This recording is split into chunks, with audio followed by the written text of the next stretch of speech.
अस्सलाम वालेकुम। ये मेरी आपसे 409 यानी 409 एपिसोड में मुलाकात है। उम्मीद है आप खैरियत से होंगे। मेरा चैनल सब्सक्राइब नहीं किया तो प्लीज़ कर लें, दुआओं में याद रखें, लाइक करें, कमेंट्स लिखें ताकि इसमें बेहतरी आए। नए देखने वालों के लिए इतना बता दूं कि मेरा कोई 18 साल का बैकग्राउंड फॉरेन के बैंक में जॉब का है, फिर कोई 17 साल का पाकिस्तान में ग्रोसरी स्टोर यानी सुपर स्टोर को रन करने का है। पब्लिक डीलिंग हो तो मुख्तलिफ वॉक्स ऑफ लाइफ के लोगों से वास्ता पड़ता है। आप जो फ्रंट डेस्क पे सीखते हैं वो किसी और जगह नहीं सीखते, क्योंकि जो भी कस्टमर आता है उसका वास्ता आपसे डायरेक्ट पड़ता है। आपको एक क्विक थिंकर होना चाहिए, आपको एक फेस रीडर होना चाहिए।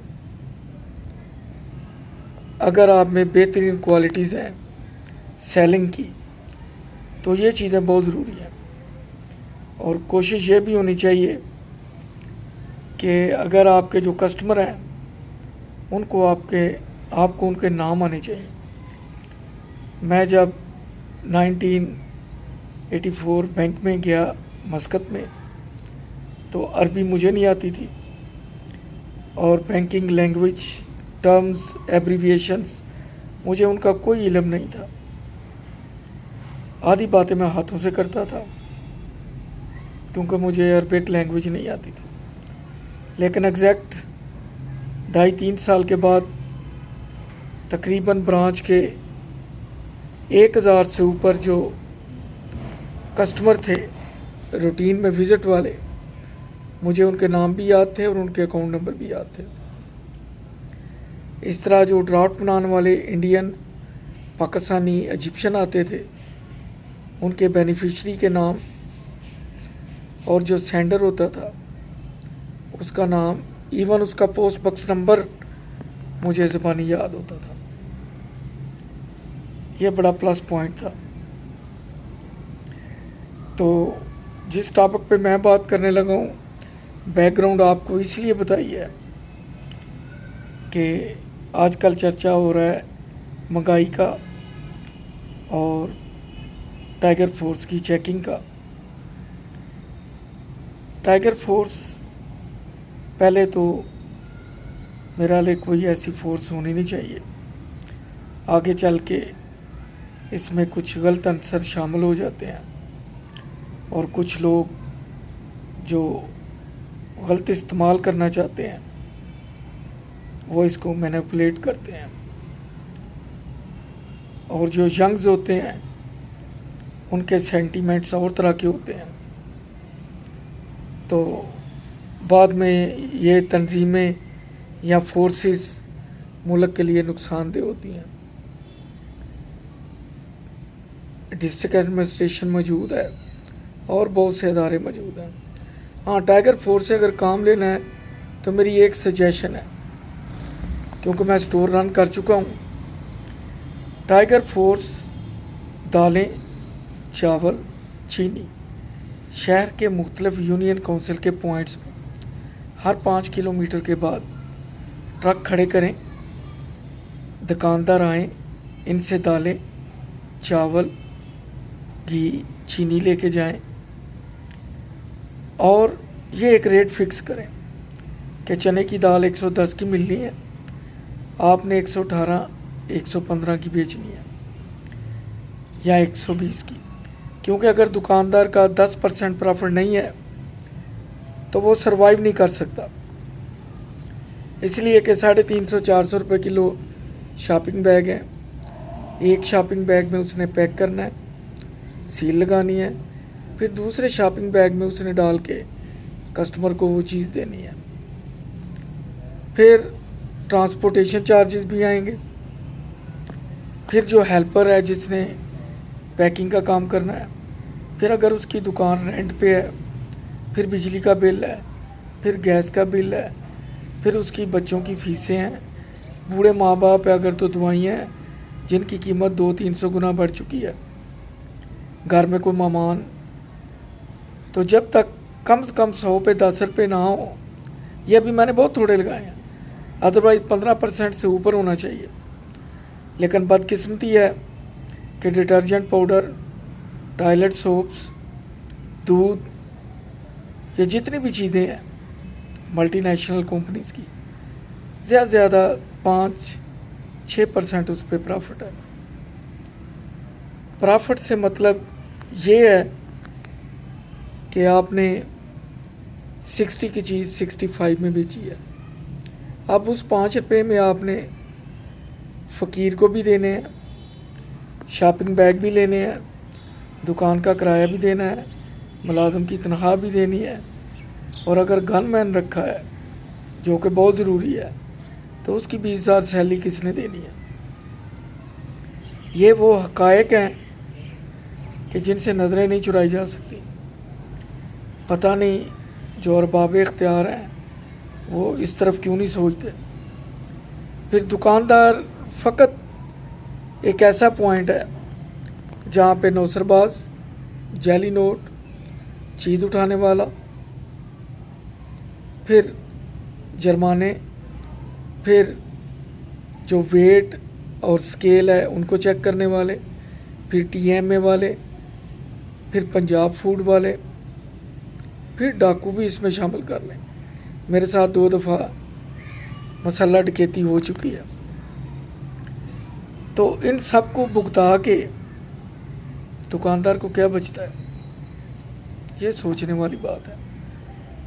अगर दुकानदार 200 रुपये का टॉफ़ियों का पैकेट लेता है, 2-2 रुपये की करके बेचता है, 2 टॉफ़ियाँ भी अगर किसी निकल जाए तो उसका प्रॉफिट ख़त्म हो जाता है। मुझे याद है 2008 से पहले बहुत मकबूल प्राइसेस थी। मैंने जब स्टोर 2002 में शुरू किया तो तमाम दालों की पैकेट किलो की थी, आधे किलो का कोई पैकेट नहीं था। हर किस्म की दाल, चावल, चीनी। फिर जब पीपल पार्टी की गवर्नमेंट आई, ये बदकिस्मत इसलिए हैं कि ये जब आते हैं उसमें फूड की शार्टेज हो जाती, और ये मैं बचपन से देखता आ रहा हूँ। मुझे याद है कि राशन कार्ड पे चीनी और आटा लेने जाया करता था, और जब मैं DC ऑफिस में जॉब करता था 75 से 81, तो बल्ब राशन कार्ड पे था और परमट पे ही साइकिल मिलती थी। बाकी चीनी, घी, आटा, ये सब चीज़ें परमट पे थी। ये पीपल पार्टी की बदकिस्मती है। नून लीग में ऐसा नहीं होता। मैं किसी जमात की नुमाइंदगी नहीं कर रहा। अच्छा, जब स्टोर शुरू किया तो किलो किलो के पैकेट थे। पीपल पार्टी की गवर्नमेंट आई तो पीपल्स पार्टी की गवर्नमेंट में मजबूरन आधे किलो का पैकेट भी बनाना पड़ा। वही ऑयल का पैकेट जो 65 का था वो 165 का हो गया। जो चाय का 100 ग्राम का पैकेट 32 का था वो 80 तक पहुंच गया। आजकल तो वैसे वो शायद 120 या 130 का है। और किलो का डिटर्जेंट पाउडर जो 105-110 का था, आजकल वो भी 350 को क्रॉस कर गया। तो अभी मैं बात कर रहा था दालों की। अब जैसे ही 2013 गुजरा है और अगला जब इलेक्शन हुआ है, नून लीग की गवर्नमेंट आई है, बिजली पीपल पार्टी के दौर में 5-6 घंटे आती थी और 19 घंटे जाती थी। नून लीग वालों ने ये किया कि अब बिजली ज़्यादा से ज़्यादा 5-6 घंटे जाती थी, लेकिन 18-19 घंटे लाजमी आती थी। लेकिन बिजली महंगी ज़रूर हो गई, लेकिन शुक्र है कि पहिया चल पड़ा। क्योंकि जब आपकी कॉस्ट एक पेट्रोल और एक बिजली और एक गैस, एक पे ट्रांसपोर्टेशन होती है पेट्रोल डीजल पे, और मैन्युफैक्चरिंग होती है इंडस्ट्री की बिजली पे या जो गैस से चलती है। तो जब ये तीनों की कीमतें फ्लक्चुएट करेंगी, बढ़ेंगी, तो प्रोडक्शन महंगी हो जाएगी। एक तो प्रोडक्शन महंगी हो जाएगी, फिर जो मज़दूर है वो तकादा करेगा कि मेरी 10,000 तनख्वाह में गुजारा नहीं होता, मार्केट में हर चीज़ महंगी है, तो मजबूरन फैक्ट्री ओनर को उसकी सैलरी बढ़ानी पड़ेगी। और जब वो सैलरी बढ़ाएगा तो सारी कॉस्ट प्रोडक्ट पे कन्वर्ट हो जाएगी। और जब डॉलर का रेट स्टेबल नहीं होगा तो फिर जो इंपोर्ट एक्सपोर्ट है वो भी डिस्टर्ब हो जाएगी। और हुआ भी यही है। तो 2013 के बाद अब 250 ग्राम यानी 1 पाव के पैकेट भी दालों के बनाने पड़ गए, क्योंकि लोगों की कुफ्ते ख़रीद कम हो गई। पहले जो किचन की ग्रोसरी 1 माह की लोग लेके जाते थे, वो 10 kg के शॉपिंग बैग 4-5 होते थे, तो 3,500-4 हज़ार होता था। 2008 से 13 के दरमियान ये 8 से 10 हज़ार पहुँच गया, और 13 से 18 के दरमियान ये 15 हज़ार से क्रॉस करके 17-18 हज़ार तक पहुँच गया। क्योंकि आयल का पैकेट जो 65 का था वो 150 को क्रॉस कर गया, और आजकल तो वो वैसे ही 260-240 के लगभग है। तो मजबूरन पाव वाले पैकेट दालों के बनाने पड़े, क्योंकि लोगों की परचेजिंग पावर ख़त्म हो गई। फिर कंपनीज़ ने जो बिस्किट्स वगैरह के पैकेट थे उस पे जो लेमिनेशन होती थी वो ख़त्म करनी शुरू कर दी अपनी कॉस्ट कम करने के लिए। और जो डिब्बे थे पहले मज़बूत होते थे, उन्होंने वो भी थिन मटेरियल से तैयार करवाने शुरू कर दिए, जिससे अक्सर बिस्कुट पैकेट्स में डैमेज होने शुरू हो गए। इसके साथ साथ जो सप्लाई की चैन है, एक तबका बुकिंग करता है, एक अगले दिन सप्लाई करता है। जो सप्लाई वाले हैं वो ज़्यादा पढ़े लिखे नहीं हैं, क्योंकि ज़्यादा पढ़े लिखे को डिस्ट्रीब्यूटर या कंपनी उतनी सैलरी नहीं दे सकता, और माजरत के साथ वो दुकानदार का प्रॉफिट या स्कीम दरमियान में से उड़ा लेते।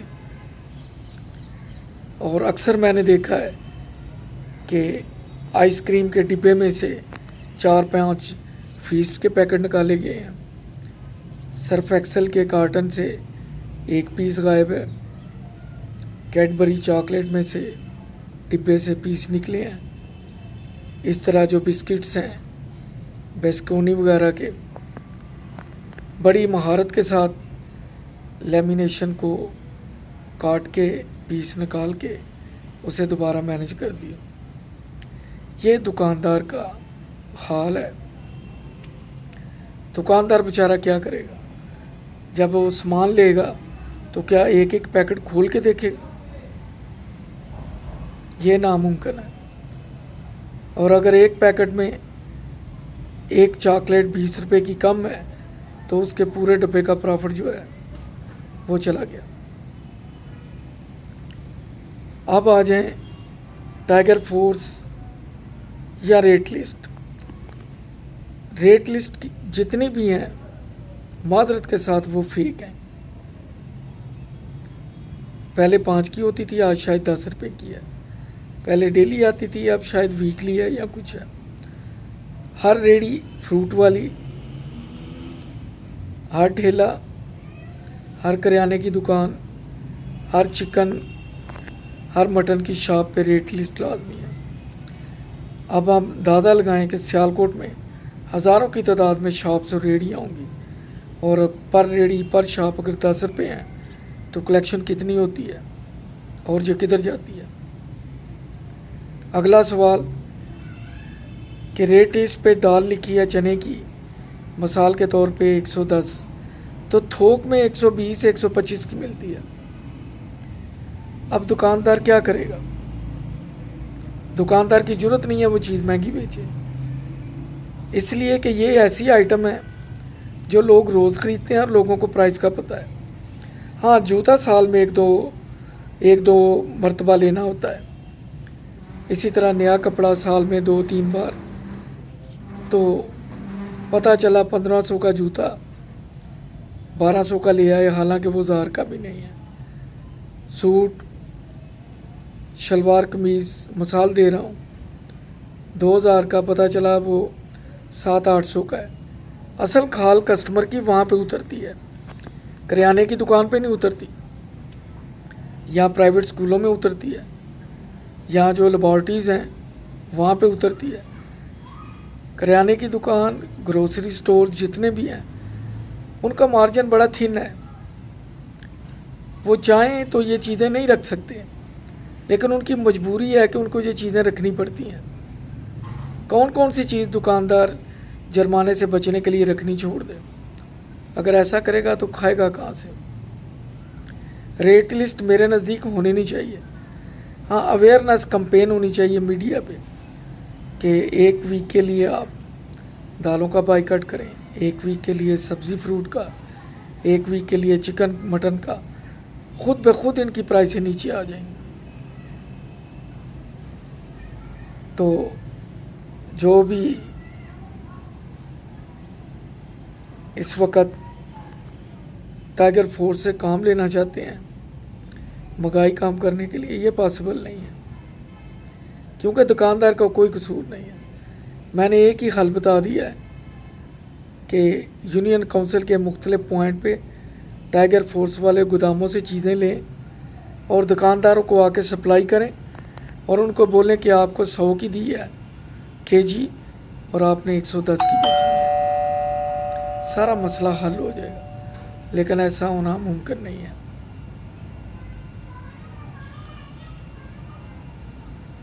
क्योंकि जो भी दुकानदार थोक मार्केट से चीज़ लाता है, 10-15 किलोमीटर के फासले पे उसका स्टोर है, शॉप है, तो ज़ाहिर है वो रेड़े वाले को, गाड़ी वाले को ट्रांसपोर्टेशन का रेंट भी देगा। अब वो चीज़ कितने की बेचेगा?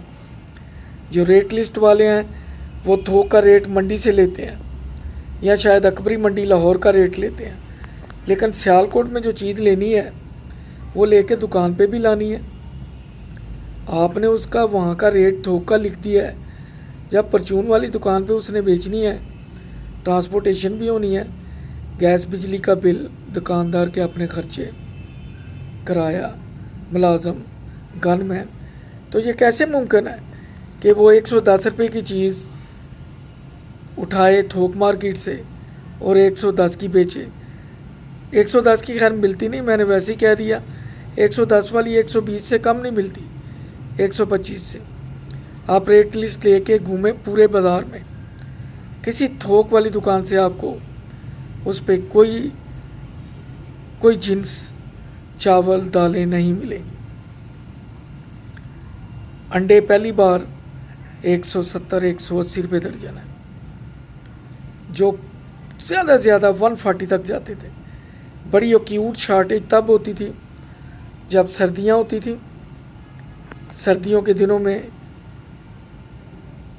क्योंकि धुंध पड़ती थी, रास्ते ब्लॉक होते थे, उस वजह से इनकी कीमत बढ़ा करती थी। अदरवाइज़ अंडों की कीमतें कभी इतनी नहीं हुई जितनी आजकल है। ये सारा मिसमैनेज है।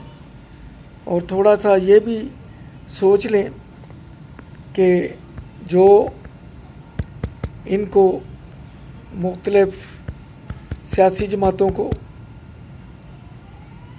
मेंबर इकट्ठे करके दे सकते हैं, वो इन चीज़ों को भी मिसमैनेज या मैनेज कर सकते हैं। आज के एपिसोड में इतना ही। इंशाअल्लाह अगले एपिसोड में फिर मुलाकात होगी। अपना ख्याल रखिए, दुआ में याद रखिए, मेरा चैनल सब्सक्राइब कीजिए। अल्लाह हाफिज़।